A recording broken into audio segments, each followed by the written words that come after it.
রহস্যময় উত্তরাধিকার, আমেলিয়ার অজানা সত্য। হোটেলের বেডে একসাথে ঘুম থেকে উঠে ভাই আমাকে বিয়ের প্রস্তাব দিল।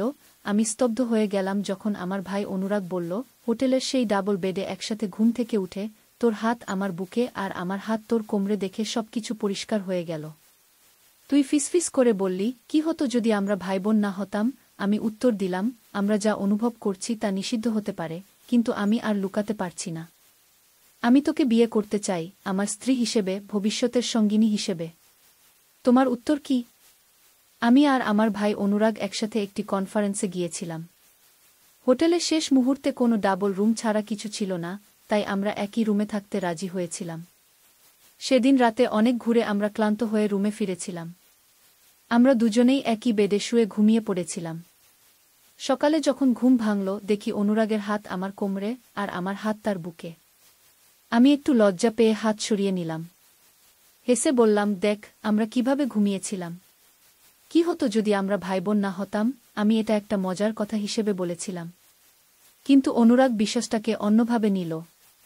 সে আমার দিকে তাকিয়ে যা বলল তাতে আমি স্তব্ধ হয়ে গেলাম। অনুরাগ, এসব কি বলছিস? আমি বিছানা থেকে লাফিয়ে উঠলাম। আমরা ভাইবোন? তুই আমাকে বিয়ে করতে চাস? এটা তো অসম্ভব। অসম্ভব নয় অনন্যা। অনুরাগ আমার দিকে হাত বাড়াল। আমাদের অনুভূতি যদি একই হয় তাহলে আমরা একসাথে থাকতে পারি। কেউ জানবে না আমরা ভাইবোন। এই গল্পটি সম্পূর্ণ শুনলে আপনাদের পানি অটোমেটিক বের হয়ে যাবে, সো যত দ্রুত সম্ভব হাতের কাছে টিস্যু নিয়ে বসে পড়ো। বিছানার চাদর যেন নষ্ট না হয় সেটা সম্পূর্ণ খেয়াল রাখার অনুরোধ জানিয়ে গল্পটি এখন শুরু করব। তার আগের সর্বশেষ অনুরোধ, দয়া করে এমন পানি বের করার গল্প নিয়মিত শুনতে আমাদের চ্যানেলটি সকলেই সাবস্ক্রাইব করুন। ধন্যবাদ। হ্যালো বন্ধুরা, আমার নাম শ্রাবন্তী রায়। আমার বয়স ৪২ বছর। আমার স্বামীর নাম অনিন্দ রায়, বয়স ৪৫ বছর। আমাদের ২ সন্তান, অর্ণব আর দীপা। অর্ণব ১৯ বছর বয়সী, কলেজে পড়ে। দীপা ১২ বছর বয়সী, স্কুলে যায়। আমি শুরু করছি এক অদ্ভুত ঘটনা দিয়ে, যা আমার জীবনকে চিরতরে বদলে দিয়েছিল। সেদিন সকালে অনুরাগের সেই কথাগুলো শুনে আমি পুরোপুরি হতবাক হয়ে গিয়েছিলাম। আমি কিছুক্ষণ কথা বলতে পারলাম না, জিভ যেন আটকে গিয়েছিল। অনুরাগের চোখে কেমন এক অদ্ভুত চাহনি দেখলাম, যা আমি আগে কখনো দেখিনি। অনন্যা, তুই আমার কথা ভেবে দেখ। অনুরাগ ধীরে ধীরে আমার দিকে এগিয়ে এলো। আমাদের বাবা মা নেই, কেউ জানবে না। আমরা দূর কোথাও চলে যেতে পারি। আমি ওর পাগলামি শুনে ভয় পেয়ে গেলাম। এটা কিভাবে সম্ভব? কেন আমার সঙ্গে এমন হচ্ছে? আমার মনের ভেতর ১০০০ প্রশ্ন ঘুরপাক খাচ্ছিল। তুই কি বলছিস অনুরাগ? আমি চিৎকার করে উঠলাম। আমরা একই রক্তের। এটা ভাবাও যায় না। রক্তের সম্পর্ক? অনুরাগ হঠাৎ অদ্ভুতভাবে হাসতে লাগল। তুই কি বিশ্বাস করিস আমরা আসলেই ভাইবোন? ওর কথা শুনে আমার শরীরে যেন বিদ্যুৎ চমক খেলল। কি মানে? তুই কি বলতে চাইছিস? তোকে একটা কথা বলার সময় এসেছে অনন্যা। অনুরাগ এবার গম্ভীর হয়ে গেল। আমরা আসলে ভাইবোন নই। আমি তখন থমকে গেলাম, যেন কেউ আমার পায়ের নিচের মাটি কেড়ে নিয়েছে। ছোটবেলা থেকেই অনুরাগকে আমার ভাই হিসেবে জেনে এসেছি, এবং হঠাৎ এই কথা। কি বলছিস তুই? মা বাবা আমি কথা শেষ করতে পারলাম না। মা বাবা আমাদের সত্যিটা জানাননি। অনুরাগ আমার হাত ধরে বলল, আমি মাসখানেক আগে একটা চিঠি পেয়েছি। চিঠিটা আমাদের মা আমাকে লিখেছিলেন। তিনি চেয়েছিলেন ওনার মৃত্যুর পর আমি এটা পাই। কি ছিল সেই চিঠিতে? আমার গলা শুকিয়ে এলো। অনন্যা, তুই আসলে আমাদের পরিবারের মেয়ে নস। তোকে দত্তক নেওয়া হয়েছিল। তুই মাত্র ৩ মাসের শিশু ছিলি যখন তোকে আমাদের পরিবারে নেওয়া হয়। আমি বিছানায় বসে পড়লাম। আমার মাথা ঘুরতে লাগল। আমার সারা জীবনটাই কি মিথ্যে ছিল? আমি কে? আমার আসল পরিবার কোথায়? তুই কি আমাকে সেই চিঠিটা দেখাবি? আমি অনুরাগের দিকে তাকালাম। হ্যাঁ, অবশ্যই। আমি চিঠিটা সঙ্গে এনেছি। অনুরাগ তার ব্যাগ থেকে একটি পুরনো খাম বের করল। এই নে, পরে দেখু। আমার কাপা হাতে চিঠিটা নিলাম। ভেতরে যা লেখা ছিল তা পড়ে আমি আরও স্তব্ধ হয়ে গেলাম। প্রিয় অনুরাগ, যখন তুই এই চিঠি পড়বি তখন আমি আর এই পৃথিবীতে থাকব না। তোকে এবং অনন্যাকে একটা সত্যি জানাতে চাই, যা আমরা কখনো বলিনি। অনন্যা আসলে তোর রক্তের বোন নয়। তোর বাবা আর আমি ওকে দত্তক নিয়েছিলাম যখন সে মাত্র 3 মাসের শিশু ছিল। অননার জন্ম হয়েছিল একটি দুর্ঘটনার পরে। একদিন আমরা রাতে গাড়ি চালাচ্ছিলাম এবং হঠাৎ এক দম্পতির গাড়ি দুর্ঘটনাগ্রস্ত হয়। সেই দম্পতি মারা যান, কিন্তু তাদের শিশু কন্যা বেঁচে যায়। আমরা সেই শিশুকে হাসপাতালে নিয়ে যাই এবং যখন কোনো আত্মীয়কে খুঁজে পাওয়া যায়নি, তখন আমরা ওকে দত্তক নিতে সিদ্ধান্ত নিই। অননার আসল বাবা-মা ছিলেন কেদার এবং ময়না দাশগুপ্ত। তারা বড়লোক ছিলেন এবং বোম্বেতে থাকতেন। দুর্ঘটনার সময় তারা কলকাতায় বেড়াতে এসেছিলেন।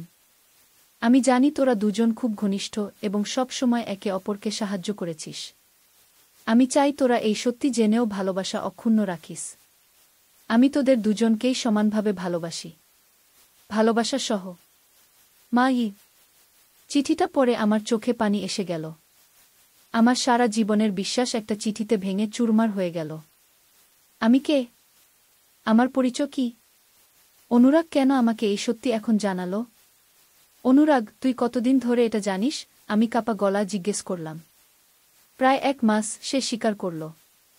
আমি তোকে কিভাবে বলবো বুঝতে পারছিলাম না, কিন্তু যখন আজ সকালে তুই সেই কথাটা বললি, তখন মনে হলো এটাই সঠিক সময়। আমি উঠে দাঁড়ালাম এবং জানালার দিকে গেলাম। বাইরে সূর্য উঠেছে, একটা নতুন দিনের শুরু। কিন্তু আমার জন্য এটা ছিল একটা নতুন জীবনের শুরু, নতুন পরিচয়ের শুরু। অনুরাগ, আমি জানি না কি বলবো। আমি জানালা দিয়ে বাইরে তাকিয়ে বললাম, এটা অনেক বড় ধাক্কা। আমার সময় লাগবে এটা মেনে নিতে। আমি বুঝি। অনুরাগ আমার পাশে এসে দাঁড়াল। কিন্তু আমি যা বললাম তা সত্যি। আমি তোকে ভালোবাসি, অনন্যা। ভাই হিসেবে নয়, একজন পুরুষ হিসেবে। আমি ওর দিকে তাকালাম। ও আমার ভাই নয়, এটা ভাবতেই অদ্ভুত লাগছিল।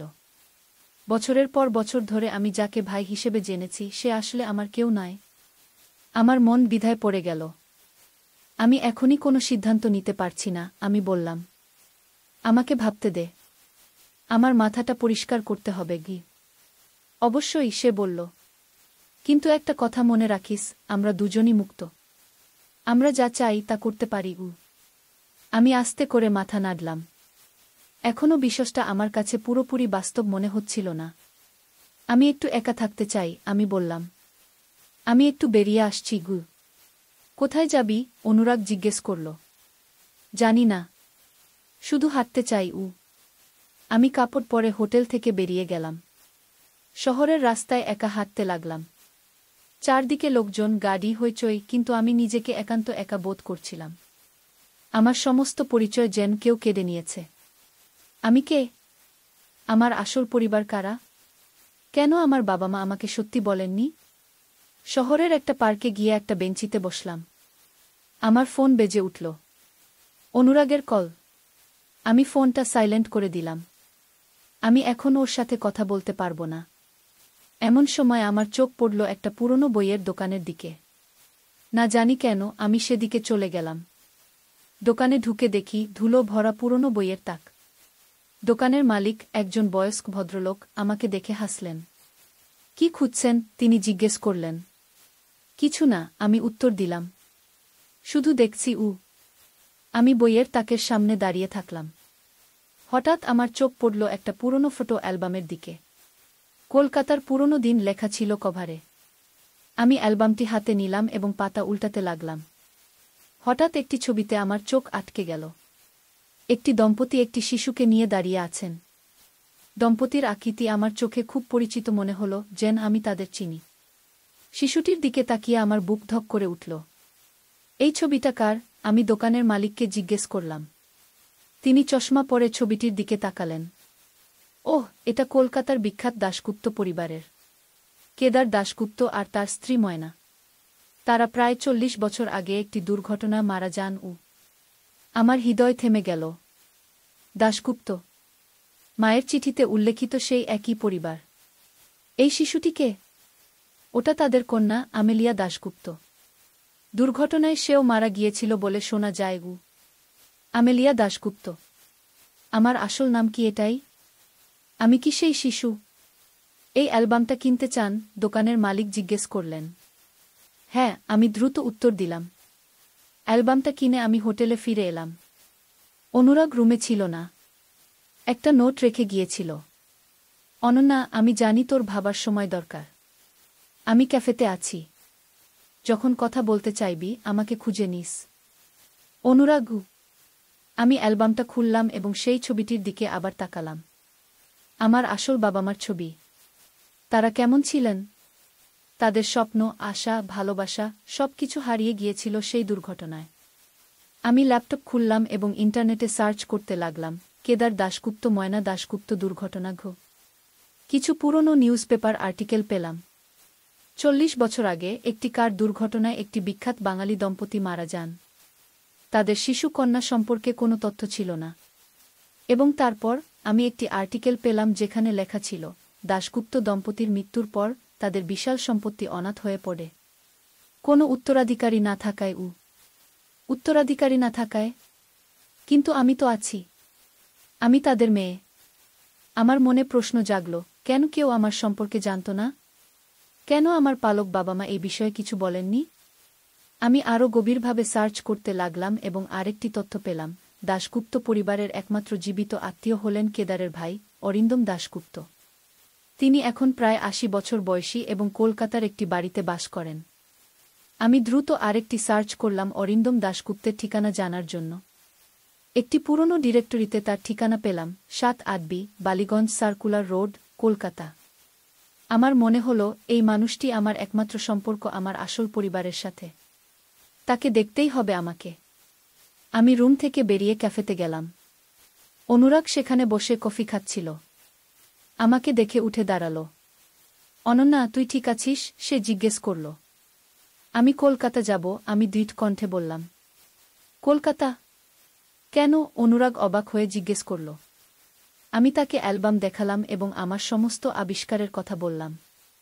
আমার জানতে হবে আমি কে। এই অরিন্দম দাশগুপ্ত আমার আসল পরিবার সম্পর্কে সব কিছু জানেন। অনুরাগ কিছুক্ষণ চুপ করে থাকল। তারপর বলল, আমি তোর সাথে যাব। তোর দরকার নেই, আমি বললাম। এটা আমার যাত্রা। আমি জানি, সে বলল। কিন্তু আমি তোকে একা যেতে দিতে পারব না। আমরা একসাথে যাব। আমি অনেক বছর ধরে অনুরাগকে চিনি। সে যখন কিছু ঠিক করে তখন তাকে কেউ থামাতে পারে না। আমি জানতাম সে আমার সাথেই যাবে। ঠিক আছে, আমি রাজি হলাম। আমরা কাল সকালেই কলকাতা যাব। পরদিন সকালে আমরা ফ্লাইট ধরলাম কলকাতার উদ্দেশ্যে। বিমানে বসে আমি বারবার ভাবছিলাম, আমি কি সত্যিই আমেলিয়া দাশগুপ্ত? আমার আসল পরিবার কেমন ছিল? কেন আমার পালক বাবা-মা আমাকে সত্যি লুকিয়ে রেখেছিলেন? কলকাতা পৌঁছে আমরা সোজা বালিগঞ্জ সার্কুলার রোডের দিকে রওনা হলাম। একটা ট্যাক্সি নিয়ে যখন 7-8B নম্বর বাড়ির সামনে পৌঁছালাম, তখন দেখলাম একটা বিশাল পুরনো বাড়ি। এক সময়ে খুব সুন্দর ছিল বোঝা যায়, কিন্তু এখন অবহেলা জীর্ণ হয়ে আছে। গেটে ঘণ্টা বাজালাম। কিছুক্ষণ পর একজন বয়স্ক দারোজান এসে দরজা খুলল। আপনারা কাকে চান? তিনি জিজ্ঞেস করলেন। আমরা অরিন্দম দাশগুপ্তের সাথে দেখা করতে চাই, আমি বললাম। দারোজান আমাদের দিকে সন্দেহজনক চোখে তাকালেন। অরিন্দমবাবু খুব বেশি লোকের সাথে দেখা করেন না। আপনারা কারা? আমি একটু ইতস্তত করলাম। কি বলবো? সত্যি, আমি তার ভাইয়ের মেয়ে হতে পারি। দারোজানের চোখ বড় হয়ে গেল। আপনি কি বলছেন? আমি কেদার আর ময়না দাশগুপ্তের মেয়ে হতে পারি। আমি জানতে এসেছি আমার আসল পরিচয়। দারোজান কিছুক্ষণ আমার দিকে তাকিয়ে থাকলেন। তারপর বললেন, অপেক্ষা করুন, আমি অরিন্দমবাবুকে জানাচ্ছি। আমরা অপেক্ষা করতে লাগলাম। প্রায় 10 মিনিট পর দারোজান ফিরে এলেন। অরিন্দমবাবু আপনাদের দেখা করতে রাজি হয়েছেন। আসুন। আমরা বাড়ির ভেতরে প্রবেশ করলাম। ভেতরে পুরনো আমলের আসবাবপত্র, বড় ছবি, প্রাচীন কারুকাজে সাজানো দেয়াল। একটা বিশাল ড্রয়িং রুমে আমাদের নিয়ে যাওয়া হলো। সেখানে একটি হুইল চেয়ারে বসেছিলেন এক বৃদ্ধ ভদ্রলোক। তার পরনে সাদা ধুতি পাঞ্জাবি, চোখে মোটা চশমা। কে আসছে আমার সাথে দেখা করতে? তিনি প্রশ্ন করলেন। তার গলার স্বর দৃঢ়, কিন্তু বয়সের ছাপ স্পষ্ট। নমস্কার, আমি অনন্যা। আমি এগিয়ে গেলাম। আমি কেদার আর ময়না দাশগুপ্তের মেয়ে হতে পারি। অরিন্দম দাশগুপ্ত আমার দিকে এমনভাবে তাকালেন যেন ভূত দেখেছেন। কি বললে? কেদার আর ময়নার মেয়ে? আমেলিয়া? না, এটা অসম্ভব। আমেলিয়া দুর্ঘটনায় মারা গিয়েছিল। আমি আস্তে করে এগিয়ে গেলাম। আপনার ভাবি ময়না বৌদি আর আপনার ভাই কেদারবাবু দুর্ঘটনায় মারা যান, কিন্তু আমি বেঁচে ছিলাম। আমাকে এক দম্পতি উদ্ধার করেন এবং আমাকে তাদের সন্তান হিসেবে লালন পালন করেন গু। অরিন্দমবাবু আমার দিকে তীক্ষ্ণ দৃষ্টিতে তাকিয়ে রইলেন। তুমি কিভাবে জানলে? আমি তাকে মায়ের চিঠি সম্পর্কে বললাম, অ্যালবামের কথা, আমার খোঁজাখুঁজির কথা। তুমি কি কোনো প্রমাণ দেখাতে পারো যে তুমি আমেলিয়া? তিনি জিজ্ঞেস করলেন। আমার কাছে মায়ের চিঠি আছে। আমি অনুরাগের দিকে তাকালাম, যে চিঠিটা নিয়ে এসেছিল, এবং এই অ্যালবাম যেখানে কেদারবাবু আর ময়না বৌদির ছবি আছে গু। অরিন্দমবাবু চিঠিটা এবং অ্যালবামটা দেখলেন। তারপর তিনি একটা দীর্ঘশ্বাস ফেললেন। 40 বছর 40 বছর ধরে আমি ভেবেছি আমার ভাইজের বংশ শেষ হয়ে গিয়েছে। এখন তুমি এসেছ গু। আপনি কি আমাকে আরও কিছু বলতে পারেন আমার বাবা মা সম্পর্কে? আমি জিজ্ঞেস করলাম। অরিন্দমবাবু মাথা নাড়লেন। হ্যাঁ, অবশ্যই। কিন্তু তার আগে আমাকে নিশ্চিত হতে হবে তুমি সত্যিই আমেলিয়া কিনা। আমেলিয়ার ডান হাতের কবজিতে একটা জন্মগত চিহ্ন ছিল, একটা ছোট লাল দাগ, গোলাপের আকৃতির মতো উ। আমি চমকে উঠলাম। আমার ডান হাতের কবজিতে সত্যিই একটা লাল দাগ আছে, যা আমি সারা জীবন ধরে বহন করে আসছি। আমি আস্তে করে আমার শার্টের হাতা উঠালাম এবং সেই দাগটা দেখালাম। অরিন্দমবাবুর চোখ ছলছল করে উঠল। আমেলিয়া, সত্যিই তুমি? তুমি ফিরে এসেছ? তিনি তার হুইল চেয়ার থেকে উঠতে চেষ্টা করলেন, কিন্তু পারলেন না। আমি এগিয়ে গিয়ে তার হাত ধরলাম। আমি জানতামই, আমার অন্তরে জানতাম তুমি বেঁচে আছো, তিনি আবেগে বললেন। কেদার আর ময়না তোমাকে নিয়ে এত গর্ব করত। তুমি তাদের একমাত্র সন্তান ছিলে গু। আমার চোখেও পানি এসে গেল। আমার বাবা মা কেমন ছিলেন বলুন? অরিন্দমবাবু শুরু করলেন আমার বাবা মার গল্প। কেদার দাশগুপ্ত ছিলেন একজন বিখ্যাত ব্যবসায়ী, যিনি বাংলার প্রথম বড় চা বাগানের মালিক ছিলেন। ময়না ছিলেন একজন শিক্ষিত, সংস্কৃতিবান মহিলা, যিনি সঙ্গীত এবং চিত্রকলায় পারদর্শী ছিলেন। তাদের বিয়ে হয়েছিল প্রেমের সূত্রে, যা সেই যুগে খুব একটা স্বাভাবিক ছিল না। তোমার জন্মের পর তারা তোমাকে নিয়ে এত খুশি ছিলেন, অরিন্দমবাবু বললেন। তারা তোমার নাম রেখেছিলেন আমেলিয়া, কারণ ময়না বিলেতে পড়াশোনা করেছিলেন এবং সেখানে একটি ইংরেজি উপন্যাসের নায়িকার নাম ছিল আমেলিয়া, যিনি ছিলেন খুব সাহসী এবং বুদ্ধিমতী গো। সেই দুর্ঘটনা কিভাবে ঘটেছিল? আমি জিজ্ঞেস করলাম। অরিন্দমবাবুর মুখে বিষাদের ছায়া নামল। সেদিন তোমার বাবা মা কলকাতা থেকে দার্জিলিং যাচ্ছিলেন। তারা রাতে গাড়ি চালাচ্ছিলেন। হঠাৎ একটা লরি এসে তাদের গাড়িতে ধাক্কা দেয়। গাড়িটা পাহাড়ের ধার থেকে নিচে পড়ে যায়। তোমার বাবা মা সাথে সাথে মারা যান। আর আমি কিভাবে বেঁচে গেলাম? এখন বুঝতে পারছি, তুমি গাড়ি থেকে ছিটকে পড়েছিলে আর তোমাকে কেউ উদ্ধার করেছিল। আমাদের পুলিশ বলেছিল 3 জনই মারা গিয়েছে। আমরা জানতাম না তুমি বেঁচে আছো গু। আমাকে যারা উদ্ধার করেছিলেন তারা কি পুলিশে খবর দেননি? আমি জানি না, আমেলিয়া। সম্ভবত তারা সরল মনে ভেবেছিলেন তোমার সমস্ত পরিবার মারা গিয়েছে এবং তারা তোমাকে ভালোবেসে নিজেদের সন্তান হিসেবে লালন পালন করেছেন গু। এটা সত্যি। আমার পালক বাবা মা আমাকে খুব ভালোবাসতেন। তাদের কখনো সন্দেহ করিনি। আমার বাবা মার সম্পত্তির কি হয়েছিল? আমি জিজ্ঞেস করলাম। তাদের সম্পত্তির বেশিরভাগ আমি দেখাশোনা করছি, অরিন্দমবাবু বললেন।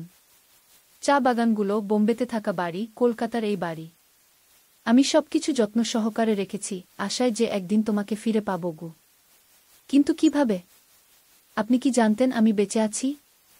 না, কিন্তু একজন পিতা যেমন তার সন্তানের জন্য কিছু রেখে যায়, আমিও তেমনি আমার ভাইদের সন্তানের জন্য সব রেখেছি। আমি তোমার বাবার একমাত্র ভাই, আমার কর্তব্য ছিল তার সম্পত্তি রক্ষা করা গু।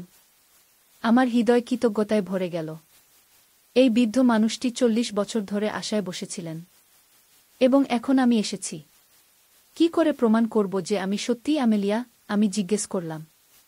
আমাদের একজন ভালো উকিল আছে, যিনি এই বিষয়ে সাহায্য করতে পারবেন, অরিন্দমবাবু বললেন। ডিএনএ টেস্ট করতে হবে। আমার সাথে তোমার রক্তের সম্পর্ক প্রমাণ হলে তুমি সব কিছুর উত্তরাধিকারী হবে গু। উত্তরাধিকারী? অনুরাগের দিকে তাকালাম। সে চুপচাপ বসে শুনছিল। তার মুখে একটা অদ্ভুত অভিব্যক্তি দেখলাম।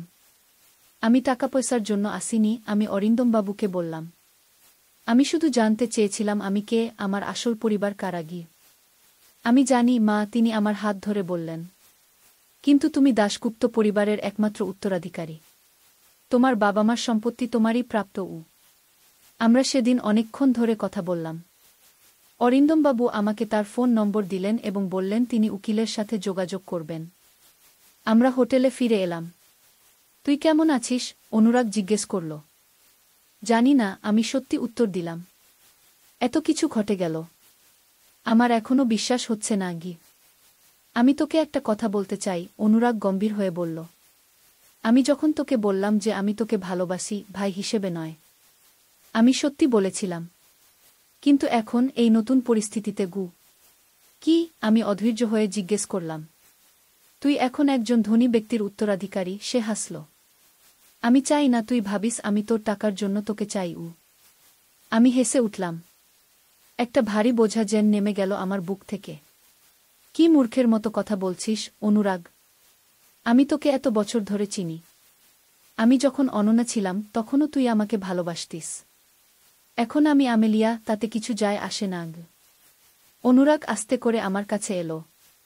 আমি সবসময় তোকে ভালোবেসেছি যেদিন থেকে আমরা বড় হয়েছি, কিন্তু আমাকে মনে হতো এটা ভুল।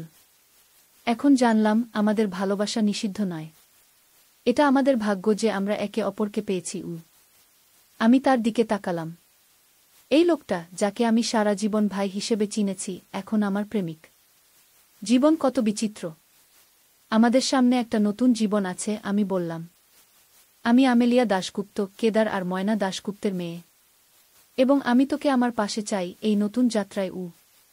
আমি সবসময় তোর পাশে থাকব। অনুরাগ আমার হাত ধরল। পরের কয়েক মাস কঠিন কাজে কেটে গেল। ডিএনএ টেস্ট, আইনি প্রক্রিয়া, কাগজপত্র। অবশেষে আমি আইনিভাবে আমেলিয়া দাশগুপ্ত হিসেবে স্বীকৃতি পেলাম, দাশগুপ্ত এস্টেটের একমাত্র উত্তরাধিকারী। অরিন্দম কাকু, এখন আমি তাকে এভাবেই ডাকি, আমাকে দাশগুপ্ত চা এস্টেটের সমস্ত ব্যবসা সম্পর্কে শিখিয়েছেন। আমি হয়ে উঠেছি সেই বংশের যোগ্য উত্তরাধিকারী। আমি আর অনুরাগ বিয়ে করেছি একটি সাধারণ অনুষ্ঠানে, অরিন্দম কাকুর আশীর্বাদ নিয়ে। আমরা এখন দাশগুপ্ত এস্টেটের প্রধান বাড়িতে থাকি। অরিন্দম কাকু আমাদের সাথে থাকেন। আমার জন্ম পরিবারের শেষ সদস্য, আমার একমাত্র রক্তের সম্পর্ক। এখন যখন আমি এই বাড়ির বারান্দায় দাঁড়িয়ে চায়ের বাগান দেখি, আমি ভাবি আমার এই যাত্রা সম্পর্কে। আমি এখন জানি আমি কে। আমি আমেলিয়া দাশগুপ্ত, একজন হারানো মেয়ে যে ঘরে ফিরে এসেছে। আমার জীবনে এত অজানা রহস্য ছিল যা এখন উন্মোচিত হয়েছে। অনুরাগকে আমি আগে ভাই হিসেবে ভালোবেসেছি, এখন স্বামী হিসেবে। আমাদের ভালোবাসা এখন আর নিষিদ্ধ নয়। জীবন সত্যিই অদ্ভুত, তাই না? কখনো কখনো আমরা হারিয়ে যাই, আবার কখনো নিজেদের খুঁজে পাই। আর কখনো কখনো আমরা এমন কিছু খুঁজে পাই যা আমরা কল্পনাও করিনি। অরিন্দম কাকু প্রায় বলেন, আমেলিয়া, তোমার মধ্যে তোমার মায়ের চোখ দেখতে পাই। সেই একই দৃঢ়তা, সেই একই সাহস। আমি তার কথায় হাসি। আমার মায়ের মতো হওয়া কি আমার ভাগ্যেই লেখা ছিল? কে জানে। আজ আমি যেখানে দাঁড়িয়ে আছি সেখান থেকে আমার ভবিষ্যৎ উজ্জ্বল দেখাচ্ছে। আমার একটা পরিবার আছে, একটা ঐতিহ্য আছে, একটা পরিচয় আছে। আমি আমেলিয়া দাশগুপ্ত, একজন হারানো মেয়ে যে ঘরে ফিরে এসেছে। আর আমার গল্প এখানেই শেষ নয়, বরং এখান থেকেই শুরু। ঘটনা ও চরিত্র সম্পূর্ণ কাল্পনিক। কারো সাথে কোনো সাদৃশ্য থাকলে তা সম্পূর্ণ অনিচ্ছাকৃত।